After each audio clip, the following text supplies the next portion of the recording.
A las 7:32 de la mañana del 10 de febrero de 1942, justo cuando la luz del amanecer caía como un filo sobre el Pacífico, el teniente comandante John Thatch ajustó su grip sobre la palanca del F-4F Wildcat. Debajo de él, el cielo sobre Wack Island parecía tranquilo, casi engañosamente hermoso. Pero Thatch no estaba mirando el mar. Estaba mirando arriba. 6 Zeros japoneses acababan de caer del sol como cuchillas de plata, alineados en un descenso perfecto, directo hacia él y sus 3 pilotos. 4 Wildcats, 6 Zeros. Y detrás de esos 6 venían otros 12, listos para barrer cada rastro de aviación estadounidense en la zona. Thatch sabía exactamente lo que eso significaba. Los Zeros eran más rápidos. Los Zeros giraban mejor. Los Zeros trepaban más alto. Los Zeros mataban a pilotos jóvenes y veteranos sin distinguir experiencia ni valentía. En los primeros meses de guerra, cualquiera que tratara de girar con un Zero moría en 14 segundos. Era una ecuación simple, una sentencia, una estadística convertida en lápida. Y ese día, sobre Wack Island, él tenía menos de minuto y medio antes de que esa estadística también se escribiera sobre su nombre y los nombres de los hombres que confiaban en él. Thatch tenía 37 años. 14 años de experiencia naval, cientos de aterrizajes en portaaviones. Pero ninguna de esas cosas importaba ante un enemigo que había convertido el combate aéreo en un arte letal. Los comandantes estadounidenses repetían la misma orden una y otra vez. Eviten girar, eviten pelear. Si ven un Zero, corran. Pero Thatch no podía correr. Correr significaba dejar indefensos a sus compañeros. Significaba ver morir a hombres que llevaban meses entrenando. Significaba aceptar que el enemigo decidiera quién vivía y quién no. Y él se negaba a aceptar eso. 3 noches antes, sentado solo en sus barracas en San Diego, había estado dándole vueltas a la misma pregunta una y otra vez. ¿Cómo derrotas a un enemigo que es superior en todo? En la mesa frente a él, había una cajetilla de fósforos. Un pequeño regalo enviado por su esposa. Thatch la abrió casi sin pensar, sacó 2 fósforos y los sostuvo paralelos. En ese momento, solo, cansado, frustrado, movió los fósforos como si fueran aviones. Los cruzó. Los hizo girar uno hacia el otro. Los repitió en un patrón que parecía una danza. Un ir y venir constante. Una repetición imposible de romper sin entrar directamente en la línea de fuego del otro. Y ahí, en ese patrón improvisado, encontró la primera chispa de una idea. No era fuerza. No era velocidad. No era maniobrabilidad. Era cooperación. Era geometría. Era matemáticas aplicadas al cielo. Porque tal vez, solo tal vez, 2 Wildcats podían sobrevivir si volaban como esos 2 fósforos. Tal vez unir debilidades podría crear una fortaleza. Tal vez un Zero no podía matar a un piloto si hacerlo significaba volar directamente hacia la boca de los cañones de su compañero. La idea era simple, práctica, brutalmente contraria a todo lo enseñado, y completamente desesperada. Y ahora, allí arriba, con 6 Zeros bajando sobre como depredadores, Thatch estaba a segundos de descubrir si ese movimiento improvisado con fósforo sería una genialidad, o la decisión que condenaría a 4 aviadores al olvido. Respiró hondo. Su mano fue hacia la radio. Miró a su derecha, donde su wingman, el teniente Bassett, aguantaba firme. Miró adelante, donde los Zeros aceleraban. Miró atrás, donde no había nadie viniendo a salvarlos. Y entonces, por primera vez en la historia de la aviación naval estadounidense, pronunció las palabras que cambiarían toda la guerra en el Pacífico. "We on my mark." Osciló la vista una última vez hacia los Zeros. "Bark, execute." El destino del aire en el Pacífico estaba a punto de girar. Y nadie, ni siquiera Thatch, estaba preparado para lo que iba a pasar. El rugido del motor Pratt y Whitney llenaba el cockpit de Thatch mientras su Wildcat ascendía lentamente hacia los 11,000 pies. El sol ya estaba lo bastante alto como para quemar los bordes del horizonte, pero no lo suficiente como para iluminar el miedo que llevaba días instalándose en el pecho de cada piloto estadounidense en el Pacífico. Abajo, el océano parecía un plato de acero azul. Arriba, el cielo era una cúpula abierta que se había convertido en un cementerio invisible para demasiados hombres. Thatch echó un vistazo a sus indicadores. Altitud estable, temperatura del motor correcta, combustible suficiente para un combate corto, y luego miró a su derecha. A 700 pies de distancia volaba el teniente Edward Bass Bassett. Buen piloto, buen instinto, y hombre joven, demasiado joven, pensaba Touch, para estar peleando contra una máquina diseñada para matarlo en menos de 15 segundos. Porque eso era lo que la inteligencia naval había confirmado en las últimas semanas. Un Zero tardaba 14 segundos en colocarse en la cola de un Wildcat. 14 segundos para encontrar el ángulo. 14 segundos para disparar. Y 14 segundos para matar. Era matemática pura. No sentimientos. No valentía. No habilidad.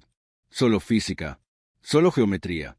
Solo un reloj invisible corriendo en contra de todo piloto estadounidense cada vez que veía un Zero a distancia de combate. Touch, veterano desde la década de los 30, creyó al principio que los jóvenes exageraban, que la reputación del Zero estaba inflada, hasta que los reportes empezaron a acumularse en su escritorio. Teniente Mars perdido en acción. Ingresó en giro horizontal con un Zero.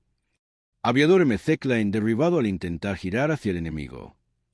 Escuadrón 11 pierde 3 hombres intentando mantener giro sostenido. Las historias eran distintas. El resultado era siempre el mismo.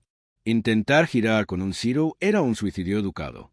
Y aún así, una y otra vez, los pilotos lo intentaban. Porque ese era el entrenamiento desde 1918. Porque era instintivo. Porque en combate, el miedo y la adrenalina tomaban el control. Touch recordaba perfectamente un informe que lo había hecho apretar los puños. 43 Wildcats derribados en enfrentamientos 1 a 1 con Zeros. 43 pilotos entrenados. 43 funerales. Cerró los ojos un instante. No para rezar. Touch no era muy dado a rezar. Los cerró porque necesitaba calmar un pensamiento que lo perseguía desde hacía meses. ¿Cuántos más van a morir antes de que encontremos una forma de pelear? Cuando abrió los ojos, miró hacia la lejanía, y allí estaban. Pequeños puntos negros. Lejanos, pero descendiendo. Ordenados. Perfectos. Zeros. 6. Alineados como una escuadra de depredadores. Directo hacia ellos. Touch sintió como su respiración se tensaba. No miedo. Nunca lo admitiría como miedo.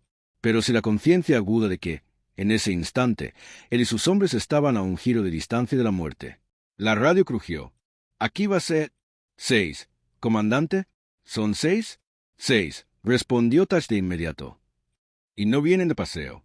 Detrás de ellos, Siddy y Coulson ajustaron sus posiciones sin que nadie tuviera que dar una orden formal. Sabían lo que significaba un descenso desde el sol. Sabían que la doctrina decía lo mismo de siempre. Eviten girar. Eviten el combate. Si lo superan en número, retrocedan. Pero retroceder no era una opción. Si se alejaban, los Zeros seguirían bajando, y atacarían a los marines en la isla. Atacarían los transportes. Atacarían cualquier cosa con una estrella blanca pintada encima. Touch apretó la mandíbula. Correr no iba a ser parte del plan. Y fue entonces, justo entonces, cuando un pensamiento lo golpeó con la contundencia de una bala. Hoy sabré si tenía razón, o si maté a mis hombres. Porque en ese minuto y medio antes del choque, mientras los Zeros seguían cortando distancia, Touch sabía que estaba a segundos de usar por primera vez un movimiento que nadie había probado en combate real.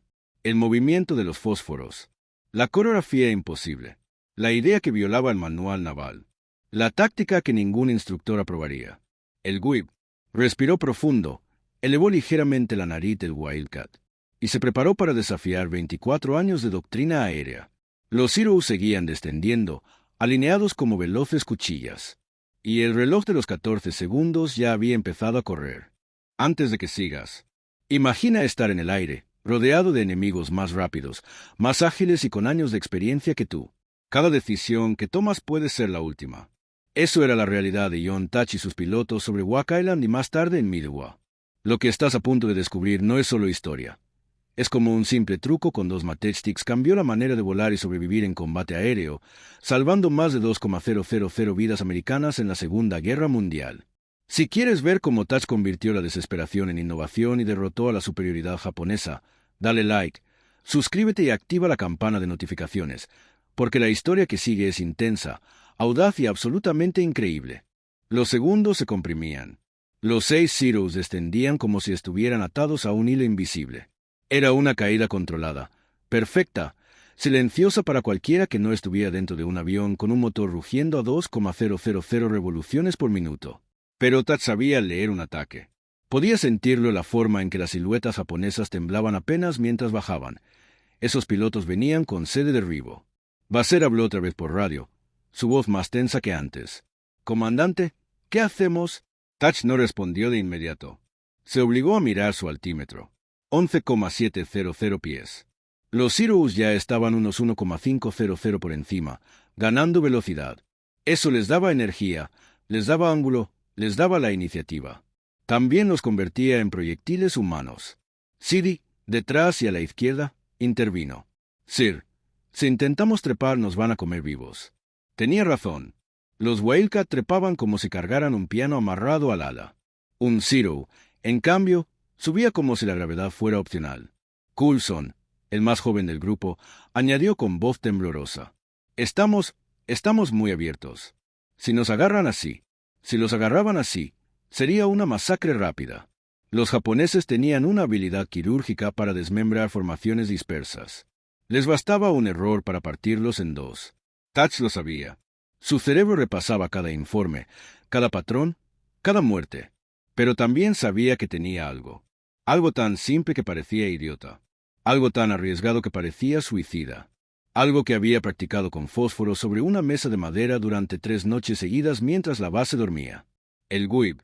Aún tenía dudas, pero ya no tenía tiempo para tenerlas. Los Sirius estaban a menos de 1,000 yardas. Seguían bajando. Seguían acelerando. Seguían inclinándose hacia ellos como depredadores reconociendo presa fácil. El cielo vibró cuando uno de ellos abrió fuego demasiado pronto. Una línea de trazadoras verdes pasó entre Touch y Basset. El combate había empezado antes de que la radio pudiera anunciarlo. Touch apretó el PTT, push-to-talk, con el pulgar. Su garganta estaba seca, pero habló con voz firme. «Atentos, en mi marca». Basset no lo cuestionó. Sidi no lo cuestionó. Coulson no lo cuestionó. Ninguno sabía realmente lo que Touch iba a ordenar. Solo sabían que si Touch tenía un plan, era su mejor oportunidad. Un Zero rompió hacia la derecha. Otto dividió la formación y bajó en ángulo. Los pilotos japoneses habían elegido ya a sus blancos. Touch forzó al Wildcat a virar apenas, midiendo cada movimiento. El motor gruñó. El fuselaje vibró. El momento había llegado. 3, dijo por radio. Los Sirius estaban a 600 yardas. 2, los 4 Wildcats se alinearon, tensos como cables. 1, el sudor le cayó por la ceja. «Guib en mi marca». «Basset, en mí».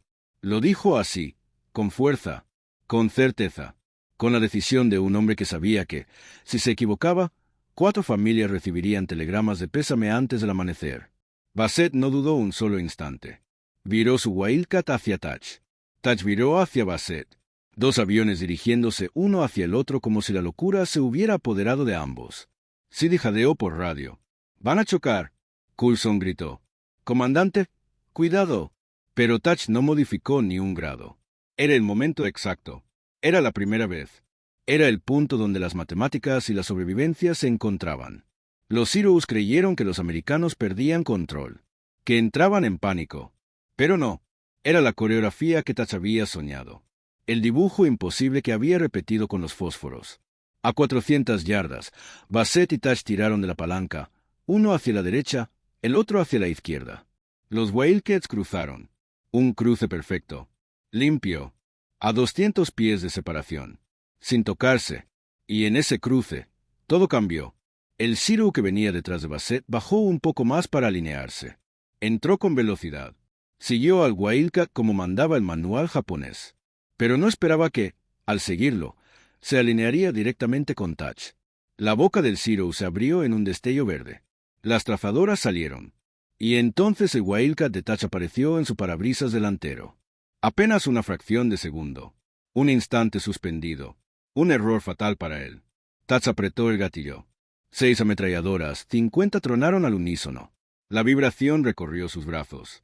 El olor a pólvora llenó el cockpit. La ráfaga impactó de lleno en el Zero. Una explosión de fragmentos. Una columna de humo negro. Un giro sin control. El Zero cayó. Basset gritó por radio, excitado. «¿Ha funcionado, comandante? ¿Ha funcionado?» Pero Touch no celebró. Porque sabía que el whip no era una maniobra de un solo uso. Sabía que los otros 5 Sirius venían ahora más rápido. Más furiosos. más determinados a matar o morir. Y el Weave recién había empezado. La primera sangre era de ellos, pero la pelea real apenas comenzaba. El rugido de los motores llenaba todo el cielo. La tensión era tan densa que Touch podía sentirla en cada brazo, en cada pierna, en cada fibra de su cuerpo. No era un combate normal. Era un experimento a 300 millas por hora, con vidas humanas como variables. Los Zeros restantes se reagruparon rápidamente. 3 atacaban desde la izquierda, 2 desde la derecha, uno aún giraba alto, evaluando, calculando. Touch sabía que la disciplina de sus hombres y la sincronización del Weave eran la única diferencia entre sobrevivir o ser devorados. «Mantengan el patrón», gritó Touch por radio, aunque la voz apenas sobresalía del rugido del motor. Bassett estaba pegado a su ala como sombra fiel. Siddy y Coulson seguían el flujo del Weave, formando un patrón de cruce continuo que convertía al cielo en una red imposible de penetrar. Cada cruce era un cálculo matemático en tiempo real. Velocidad, altitud, distancia, tiempo de reacción del enemigo. Uno solo error y un Zero tendría su cañón directamente apuntando a ellos. El Zero de la izquierda hizo su movimiento. Bajó rápidamente, alineando su colimador con Siddy. Pero Siddy no huyó. Giró hacia su wingman. El Zero no tuvo elección. Siguió. Bajo su línea de visión, los cañones de Coulson estaban listos. Otra explosión iluminó el cielo. El Zero se desintegró en humo y metal retorcido. Touch revisó los indicadores de su Wildcat. Motor estable, fuselaje intacto. Aún así, su corazón latía a 1000 por hora. No había tiempo para respirar. Cada segundo contaba. El siguiente Zero se lanzó sobre Bassett. Un giro, un cruce, otro giro. Touch apareció de nuevo en su línea de fuego. Una ráfaga más. Otro Zero destruido. Ahora eran 3 Zeros menos. 3 más por derribar. Pero los japoneses eran agresivos, coordinados, entrenados para prever patrones. No se rendirían fácilmente. «Cuidado, comandante», gritó Coulson. Touch vio al Zero restante acercarse desde arriba, intentando anticipar los movimientos de los Wildcats.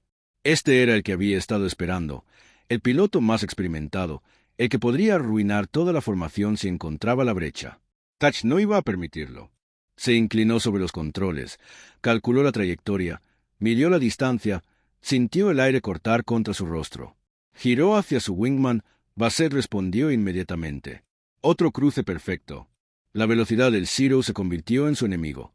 Demasiada energía para controlar, demasiado predecible. Touch abrió fuego. El impacto fue devastador. El Zero explotó en una nube de humo negro, partes metálicas volando como hojas de otoño. Solo quedaba uno, y este último estaba desconcertado. Nunca había enfrentado un patrón que no pudiera seguir, un enemigo que no se dejaba predecir.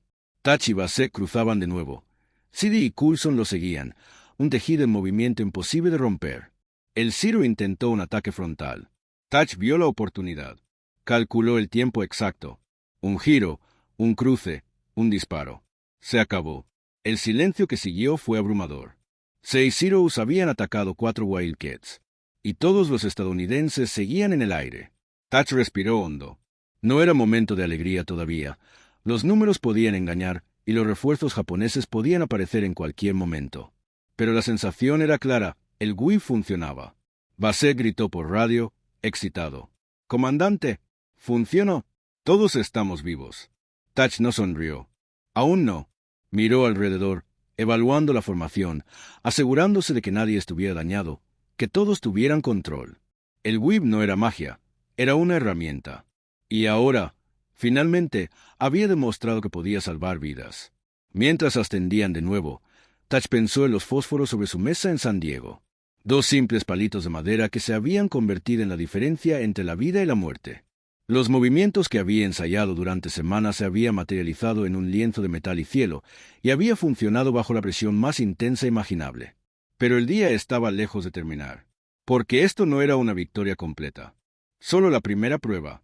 La guerra aún tenía muchas cartas por jugar, y Touch sabía que cada enfrentamiento enseñaría nuevas lecciones, nuevas estrategias, nuevos riesgos. El Weave había sobrevivido al primer examen real, pero la verdadera prueba, la que definiría la supervivencia de cientos de pilotos y la reputación de toda la flota estadounidense en el Pacífico, estaba por venir. El cielo parecía un lienzo negro pintado de fuego. Touch miró alrededor. El horizonte estaba lleno de Zeros, más de los que podía contar de un vistazo. No era un encuentro aislado. Era un ataque coordinado, sistemático, meticuloso. Cada piloto japonés sabía lo que debía hacer: aislar, perseguir, destruir. Pero Touch ya no luchaba con los ojos vendados. Él y sus hombres tenían un patrón, un ritmo, un arma invisible llamada el Weave. Formación cerrada. Nadie se separe. Ordenó Touch por radio. Basset y Sidi ajustaron inmediatamente sus trayectorias. Coulson se alineó con ellos, formando un patrón de cruce perfecto que parecía casi imposible de seguir, incluso para humanos entrenados. El aire a 14,000 pies estaba lleno de estruendos, disparos de ametralladora, explosiones de Cirrus destruidos, rugido de los motores de los Wildcats. Cada segundo era vital. Cada decisión podía ser la última. El primer grupo japonés atacó desde el flanco izquierdo. Touch vio como uno de los Cirrus trataba de seguir a Basset. Basset giró hacia Touch, cruzaron sus trayectorias, y en el momento exacto, Touch abrió fuego. El Cirrus se desintegró en una nube de metal y humo. El patrón se mantenía impecable. Pero Touch no podía relajarse. Otro Cirrus se lanzó sobre Sidi. Otro sobre Coulson. El tejido del whip tembló, casi roto por la presión. «¡Cuidado, Sidi! No dejes que te rodeen», gritó Touch.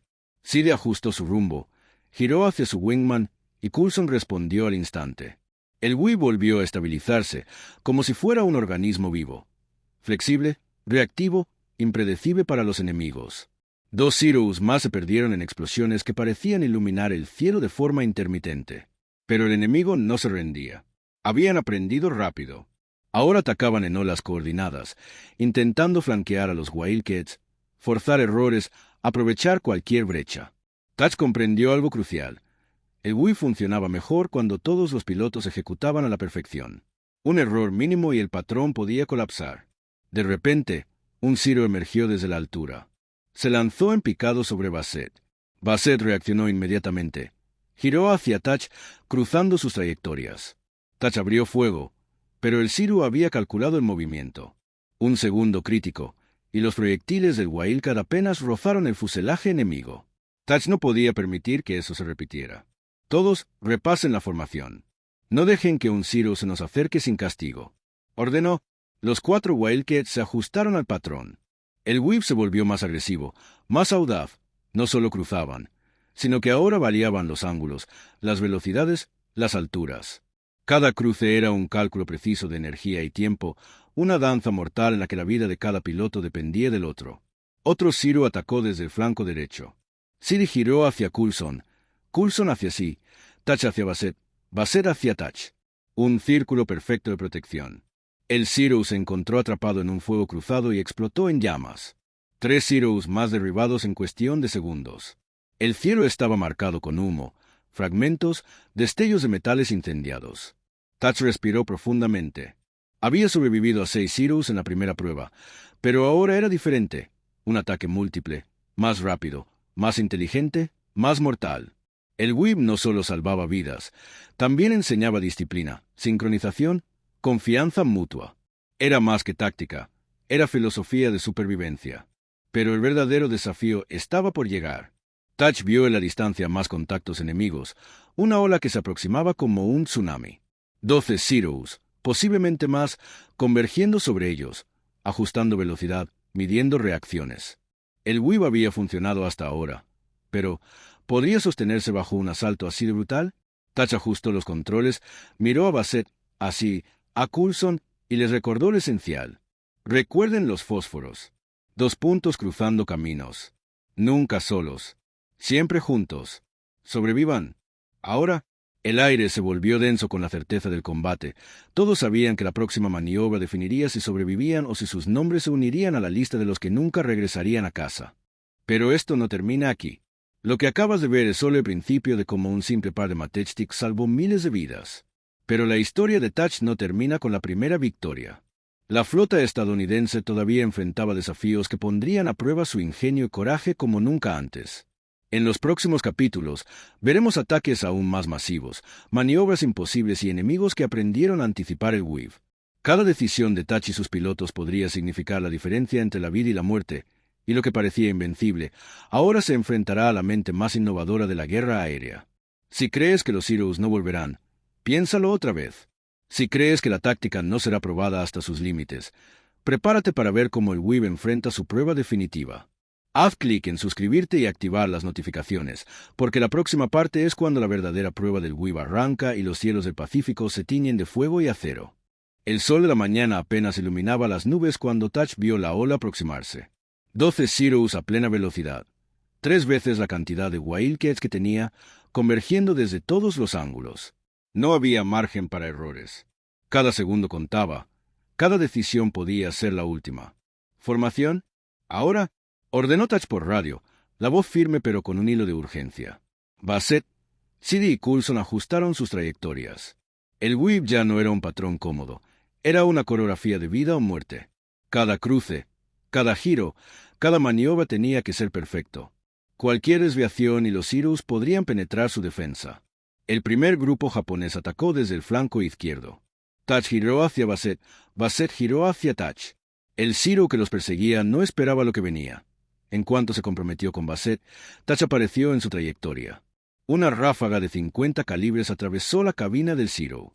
Explosión. Fuego. Metal cayendo. El WIB funcionaba, pero solo por un instante. Otro Zero apareció desde la derecha. CD y Coulson se entrelazaron en el patrón, cruzando a gran velocidad. El Zero quedó atrapado en el fuego cruzado, explotando a 2000 pies de altura. Pero Touch contaba y se dio cuenta. Todavía quedaban 8 Zeros en el aire, algunos maniobrando para flanquearlos, otros calculando cómo dividir la formación. La adrenalina se mezclaba con la claridad mental. Touch ajustó el ritmo del WIB, más rápido, más impredecible, más letal. No podían permitir que los japoneses se acostumbraran al patrón. Cada cruce debía ser distinto, cada giro inesperado. Era un ajedrez aéreo a 300 millas por hora, donde la vida era la pieza más valiosa. Un Zero se lanzó directamente sobre Bassett. Bassett giró hacia Touch, tal como entrenaron. El Zero ajustó su trayectoria para seguirlo. Touch vio la oportunidad. Se lanzó en picado desde arriba, cruzando la línea del Zero. Fuego. Explosión. El Zero cayó como una estrella que se apaga. Mantengan la formación. No pierdan la línea. Gritó Touch. Los demás Zeros comenzaron a comprender que la coordinación de los Wildcats no era un error. Era un muro invisible, un patrón que no podían romper. Cada uno que intentaba aislar a un Wildcat terminaba enfrentándose a otro en la trayectoria de fuego cruzado. El WIB no solo salvaba vidas, enseñaba disciplina, sincronización y confianza ciega en el compañero. Pero entonces, el enemigo cambió su táctica. 3 Zeros se separaron del grupo principal, atacando desde ángulos inesperados. El patrón del WIB se fracturó momentáneamente. Touch supo que era el momento crítico. Una fractura, un fallo, y todo podía terminar en desastre. Respiró hondo. Era tiempo de improvisar, de usar lo que había aprendido durante meses de entrenamiento. 2 puntos en el espacio, decía el truco de los fósforos. Un Wildcat podía salvar a otro, incluso si el patrón se rompía. Touch se lanzó en un giro violento hacia el Zero que amenazaba a Bassett. Bassett giró hacia él. 2 aviones cruzando como los fósforos en su escritorio. El Zero se encontró en medio del fuego. Explosión. Fuego. Otra victoria momentánea. El combate continuó durante interminables minutos. Cada giro, cada cruce, cada disparo era una decisión de vida o muerte. Touch observaba el cielo, midiendo energía, velocidad, distancia, siempre pensando 2 movimientos adelante. El WIB estaba funcionando, pero solo porque cada piloto confiaba completamente en los demás. Finalmente, después de 10 minutos que parecieron eternos, los Zeros comenzaron a retirarse. 3 más habían sido derribados. Ningún Wildcat perdido. El patrón se mantuvo, incluso bajo presión máxima. Touch respiró con fuerza, el corazón golpeando en su pecho, las manos temblando por la tensión y la emoción. Miró a sus pilotos por radio. Lo logramos, sobrevivimos. Pero esto no ha terminado. Sabía que esto era solo un aperitivo. Lo que habían enfrentado ese día era un preludio de Midway, de la prueba definitiva del WIB contra un enemigo abrumador. Pero también sabía que habían demostrado algo crucial. La coordinación podía vencer la maniobra individual, la confianza podía vencer al miedo y la estrategia podía salvar vidas cuando la doctrina oficial había fallado. El cielo se despejó parcialmente mientras los Wildcats regresaban al portaaviones. La emoción no era de victoria completa, sino de supervivencia. Habían probado el Whip bajo fuego imparable y habían sobrevivido. Pero Tad sabía que la verdadera prueba estaba por venir. El juicio del cielo aún no había terminado. Después de aquel encuentro sobre Santa Cruz, Tad sabía que nada volvería a ser igual. El Whip había funcionado, pero el enemigo estaba aprendiendo, adaptando, observando.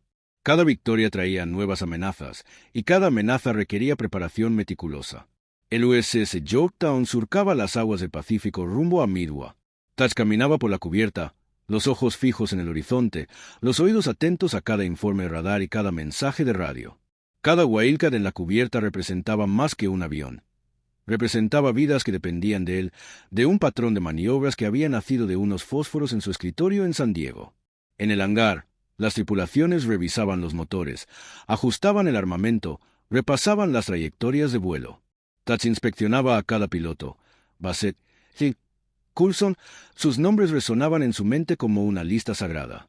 Cada giro, cada cruce, cada reverso debe ser perfecto. No podemos permitirnos errores.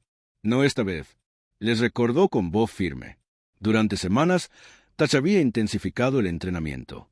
El Whip ya no era un simple patrón de 2 aviones. Se había convertido en coreografía para secciones completas, combinando 8 Wildcats en líneas cruzadas, figuras de 8, zigzags estratégicos. Cada piloto debía conocer no solo su posición, sino la de su compañero y anticipar la reacción de cada enemigo. Las noches eran igual de exigentes. Cuando la cubierta estaba en silencio, Tad se quedaba estudiando mapas, simulando ataques, imaginando cada posible escenario. La inteligencia naval reportaba movimientos japoneses, pero los números eran abrumadores. Más de 50 Zeros, varias oleadas, bombarderos, escoltas. El cálculo era simple, pero aterrador. Los americanos estaban en desventaja. Cada Wildcat debía multiplicar su efectividad. Cada maniobra debía ser perfecta.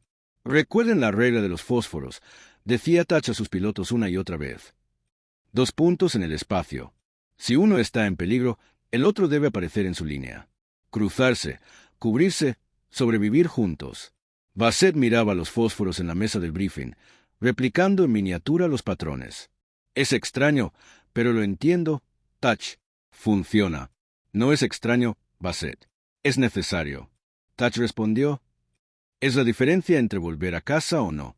Durante los vuelos de entrenamiento, el aire vibraba con la intensidad de la velocidad y la precisión. Los Wildcats trazaban figuras entre nubes bajas y ráfagas de viento, cruzando entre sí a 300 millas por hora, sin margen para el error. Cada patrón era una prueba de confianza, coordinación y reflejos. Un segundo de vacilación y los Zeros podrían derribar a cualquiera. Pero Tad sabía que incluso la perfección en la práctica no garantizaría la supervivencia. En Midway, los números serían más abrumadores. Cada decisión sería la prueba de la intuición, la estrategia y la valentía. Recuerden algo importante, les dijo mientras revisaban la formación sobre la cubierta al amanecer. No se trata solo de derribar Zeros. Se trata de sobrevivir, protegernos mutuamente y asegurar que Yorktown siga en pie. Todo lo demás es secundario.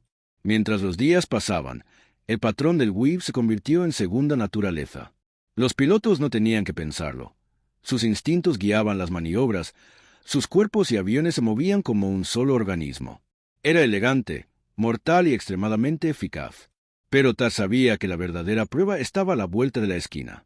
El océano se extendía interminable frente a ellos, y al otro lado las fuerzas japonesas se agrupaban, calculando, observando. El choque que decidiría la supremacía en el Pacífico estaba a punto de estallar. Midway no era solo un objetivo. Era la prueba definitiva del Whip, del entrenamiento, del coraje y de la capacidad de un hombre para innovar contra la muerte. Tad se detuvo un momento, mirando las olas reflejar la luz del sol naciente. 4 Wildcats, 50 Zeros, 4 puntos de defensa, 50 puntos de amenaza. Pero no importa. Con el Whip, cada Wildcat puede multiplicarse. Cada hombre puede sobrevivir. Cada piloto puede regresar. El aire sobre Midway estaría cargado de pólvora, fuego y estrategia. Tad sabía que cada giro, cada cruce y cada reverso podría decidir quién vivía y quién moría. Pero sobre todo, sabía esto: el Whip no era solo una táctica. Era la diferencia entre la vida y la muerte de cientos de hombres bajo su mando. El sol todavía estaba bajo cuando la segunda oleada japonesa apareció en el horizonte.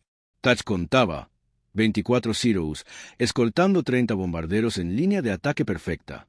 El cielo parecía vibrar con la amenaza de cientos de hélices y cañones, un murmullo que presagiaba destrucción.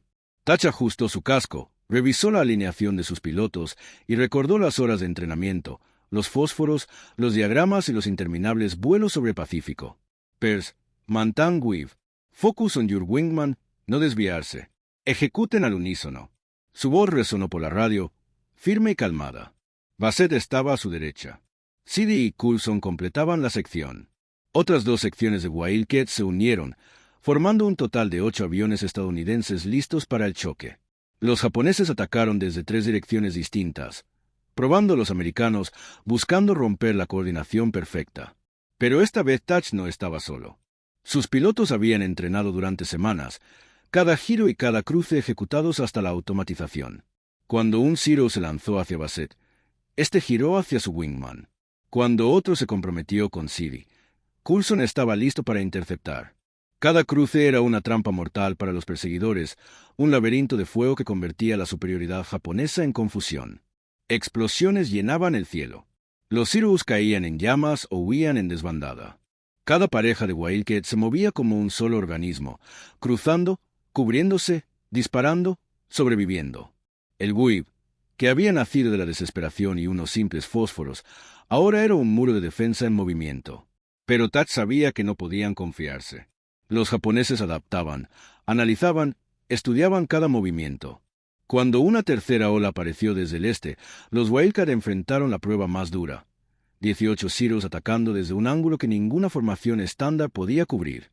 Thatch ajustó la estrategia sobre la marcha, pequeñas variaciones en el Weave, cruces más rápidos, cambios de altitud sincronizados. Los pilotos respondieron de inmediato. Cada cruce, cada giro, cada ráfaga de fuego estaba calculada para neutralizar la ventaja enemiga. Minutos después, la tercera oleada se retiró. El cielo aún estaba lleno de humo y fragmentos de aviones destruidos, pero no se había perdido ningún Wildcat. Thatch miró a sus pilotos, rostros cubiertos de sudor y ceniza, respiración agitada, manos firmes sobre los controles. Cada uno de ellos estaba vivo. Y cada uno sabía que la diferencia entre la vida y la muerte había sido esa línea invisible que trazaban entre ellos, la línea de los cruces, la fórmula de supervivencia que nadie en la Armada había probado todavía. Buen trabajo, chicos. Manténganse atentos. Esto aún no ha terminado, dijo Thatch por la radio, sabiendo que la mayor batalla aún estaba por llegar. En el horizonte, las nubes bajas ocultaban más amenazas. Midway no era solo una isla. Era el tablero donde se decidiría el futuro del Pacífico. Y mientras las olas de fuego continuaban cayendo, Thatch entendió algo fundamental. El Weave no era solo una maniobra. Era la esperanza de cada piloto que confiaba en que podía volver a casa. El cielo sobre Midway parecía un lienzo en gris y azul, pero estaba lejos de estar vacío. Cada nube, cada rayo de sol era una sombra de muerte potencial. Thatch subió a 14,000 pies sobre el USS Yorktown y revisó su sección. 4 Wildcats, 8 ojos, 4 vidas confiadas a su comando. Bassett estaba a su derecha, Seeley y Coulson detrás, todos sincronizados, todos respirando la misma ansiedad silenciosa que solo pilotos que saben que podrían morir sentían. A lo lejos, un grupo de 18 Zeros emergió del sol naciente, sus perfiles recortados en líneas de ataque precisas, como flechas preparadas para impactar. Thatch contó mentalmente. 18 Zeros. 4 Wildcats. La matemática era clara. Deberían ser masacrados. Pero el Weave no era solo matemática. Era instinto, coordinación, audacia. Thatch ajustó su casco, sintió la vibración de la cabina y gritó.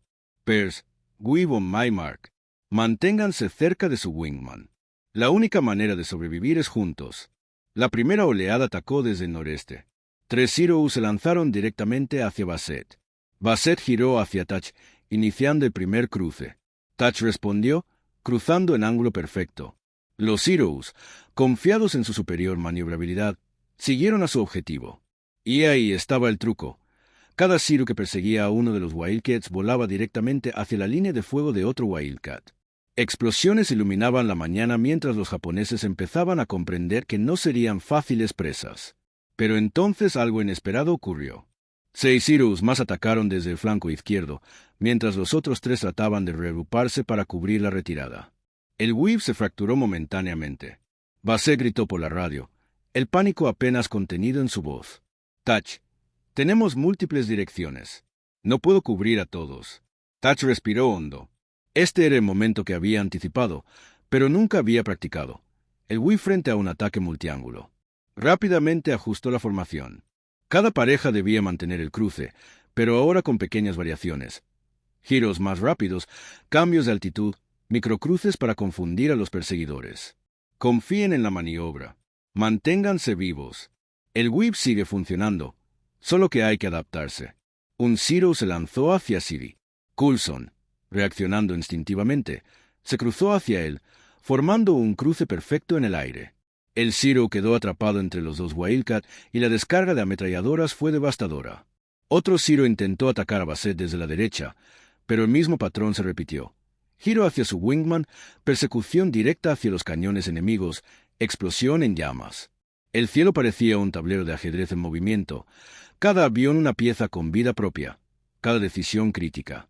Touch estaba concentrado, contando cada segundo, calculando distancia, velocidad, ángulo de fuego.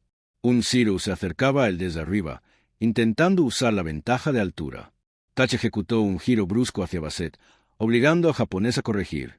Cada corrección quemaba energía, reducía velocidad, eliminaba ventaja.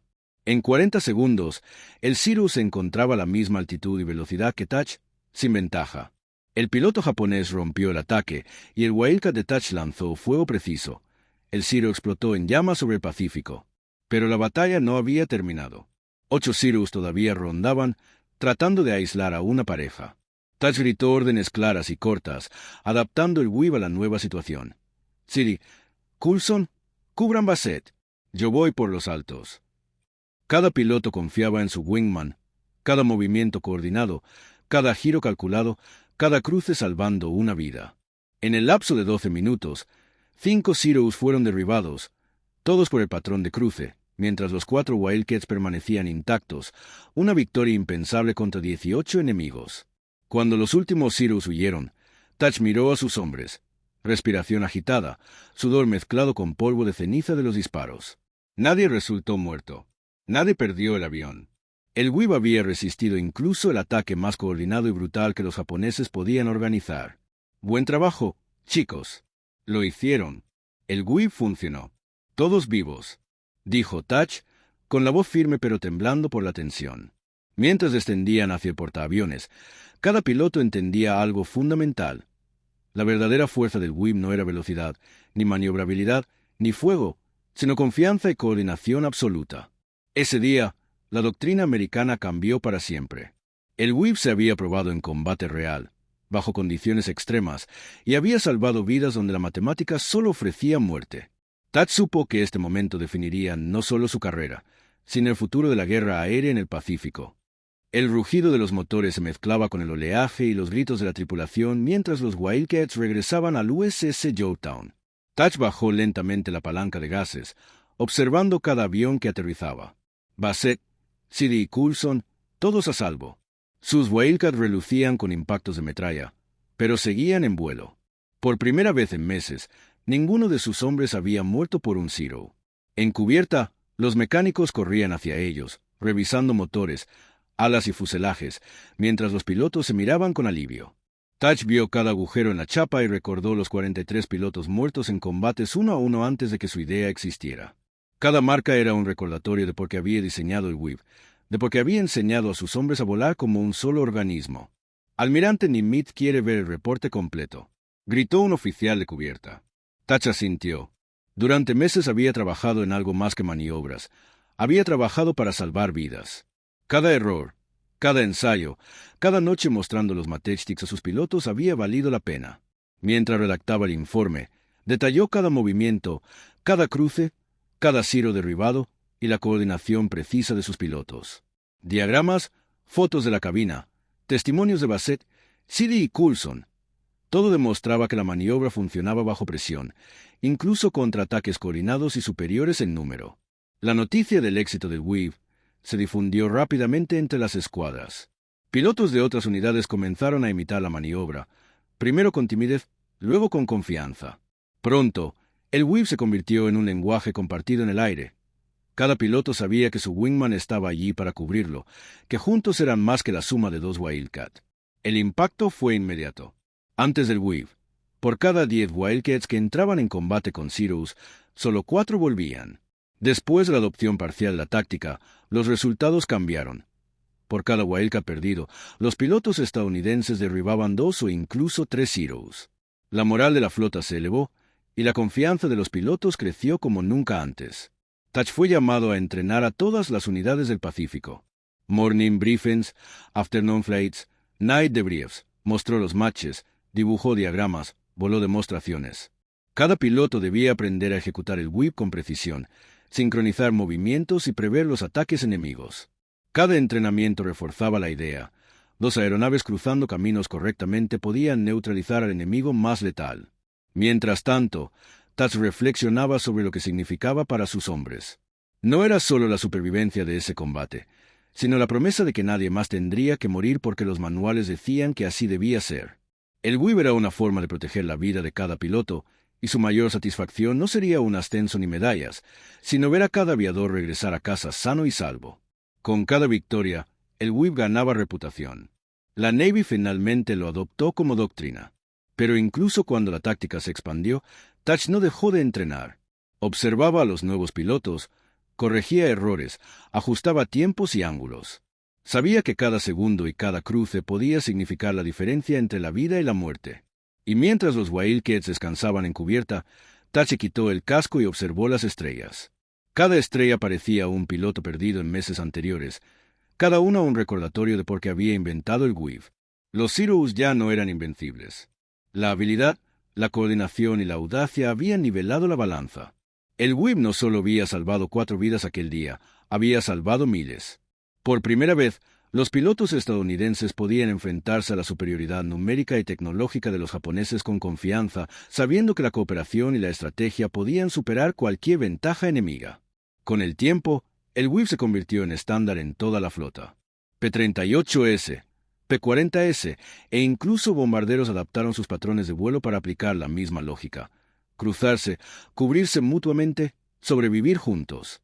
La maniobra que había nacido de 2 simples matchsticks se transformó en la base de la supervivencia aérea estadounidense en el Pacífico y más allá. Thatch nunca buscó gloria. No le importaban los ascensos ni las medallas. Le importaban los números, vidas salvadas. Más de 2,000 pilotos sobrevivieron gracias a su innovación. Cada piloto que volvía a casa era un recordatorio de que la creatividad y el pensamiento crítico podían cambiar el curso de una guerra. Y mientras la historia del Pacífico se escribía en cartas de fuego y acero, Thatch sabía que su legado no estaba en él, sino en cada piloto que comprendió el poder de innovar, adaptarse y sobrevivir. Y ahí lo tienes. John Thatch no solo sobrevivió al peor enemigo en los cielos del Pacífico, sino que inventó una táctica con 2 simples matchsticks que salvó más de 2,000 vidas americanas y cambió para siempre la forma de combatir en el aire. Si esta historia te dejó sin aliento, dale like ahora. Suscríbete para no perderte más relatos increíbles de héroes olvidados y tácticas que cambiaron la historia, y comenta desde donde nos estás viendo. Cada interacción ayuda a que estas historias reales, de valor, ingenio y coraje, lleguen a más personas. John Thatch y sus pilotos merecen ser recordados, y tú puedes ayudar a que eso pase.